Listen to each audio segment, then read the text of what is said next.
देश के कई शहरों में एलपीजी सिलेंडर की डिलीवरी में देरी और गैस एजेंसियों की मनमानी की शिकायतें सामने आ रही हैं। हालांकि सरकार ने साफ किया है कि घरेलू एलपीजी की सप्लाई पूरी तरह सुरक्षित है और देश में पर्याप्त स्टॉक मौजूद है।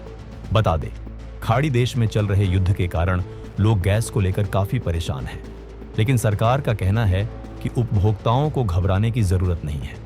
इसके बावजूद कई शहरों से ऐसी शिकायतें सामने आ रही हैं कि गैस सिलेंडर बुक करने के बाद भी उपभोक्ताओं को समय पर डिलीवरी नहीं मिल रही है।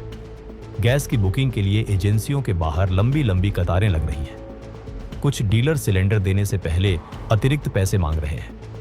ऐसी स्थिति में उपभोक्ता सीधे गैस कंपनियों की हेल्पलाइन पर शिकायत दर्ज करा सकते हैं।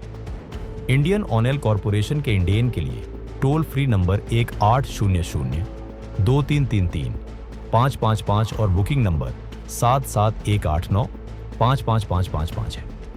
भारत पेट्रोलियम के भारत गैस के लिए 1800-224344 और 7715012345 पर संपर्क किया जा सकता है। वहीं हिंदुस्तान पेट्रोलियम के एचपी गैस के लिए 1800-2333-555 और 94936-022222 नंबर जारी किए गए हैं।